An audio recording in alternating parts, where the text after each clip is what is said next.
Election time, if you look at in TV and election results time, our ஜெயிச்சா EVM super பான்னு சொல்லுவாங்க. அவங்க தோத்தா EVM tamper பண்ணிருக்காங்கன்னு சொல்லுவாங்க. இன்னும் என்ன சொல்லுவாங்க, EVM மெஷின்ல சூடு வச்சுட்டாங்கன்னு சொல்லுவாங்க.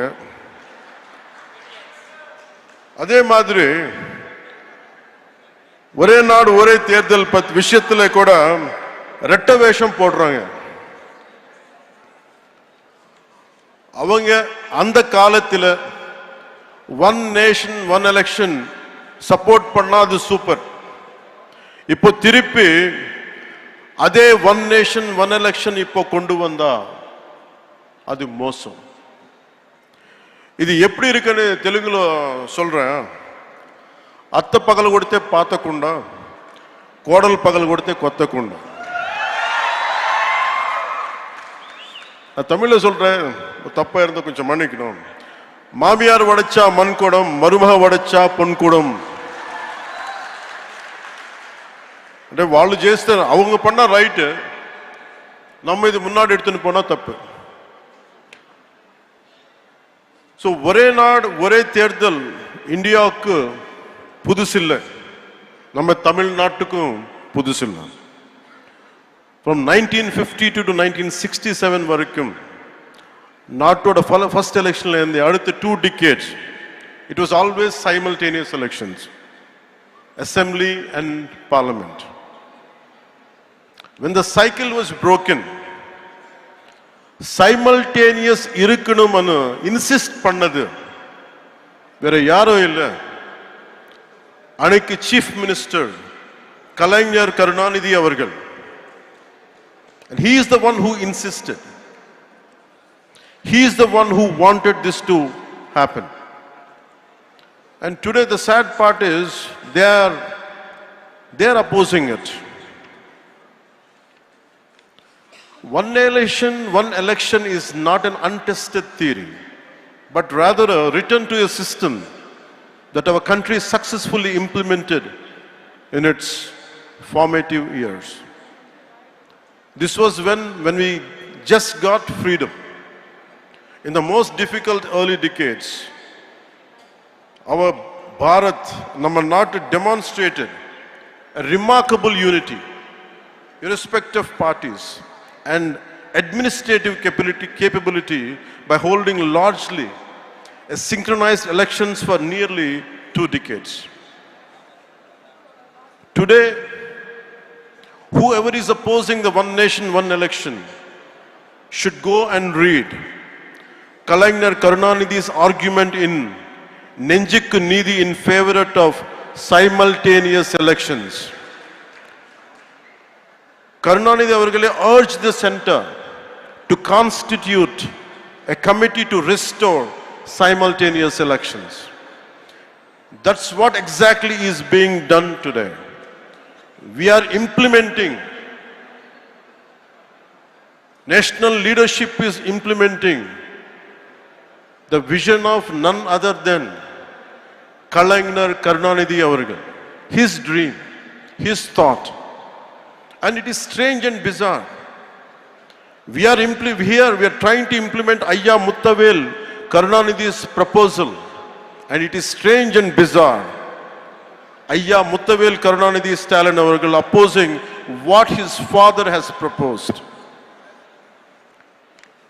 This is what we all should look into it. Every time,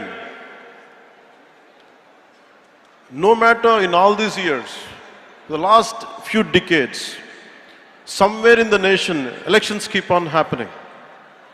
We are losing focus, we are losing mandates, greatest wastage of expenditure, constantly big brick batting, constantly mudslinging from different political parties onto each other. Somewhere we have to put an end to this. One election is over, suddenly one more election comes. And we are getting tired of just because of looking at it. But the problem is about the development is taking a back seat. So I'll share a few examples to you. If young and resource-constrained India could achieve a system akin to one nation, one election for nearly 2 decades after independence, then what is preventing a strong, a prosperous and technologically advanced Bharat from implementing the same now? What obstacles stand in the way of embracing a system that promises greater stability, reduced expenditure, and a more focused approach to governance? Allowing our leaders to dedicate more time themselves, they can dedicate themselves to fully to the progress and prosperity of our every citizen. Consider a common scenario that happens in most of our states. Let us say an assembly election is held in a year. Later the state goes to the local body and panchayat polls in another 1-2 years' time. But by the time this ends, the preparations for Lok Sabha begins again. This creates a near continuous election cycle where political parties and the administration are continuously engaged in election-related activities. Where is the time for growth? Where is the time for stability? Where is the time for economic prosperity? For instance, if a state had assembly elections in 2021, local body polls in 2022, and then the national elections in 2024, the focus on consistent governance is inevitably diluted.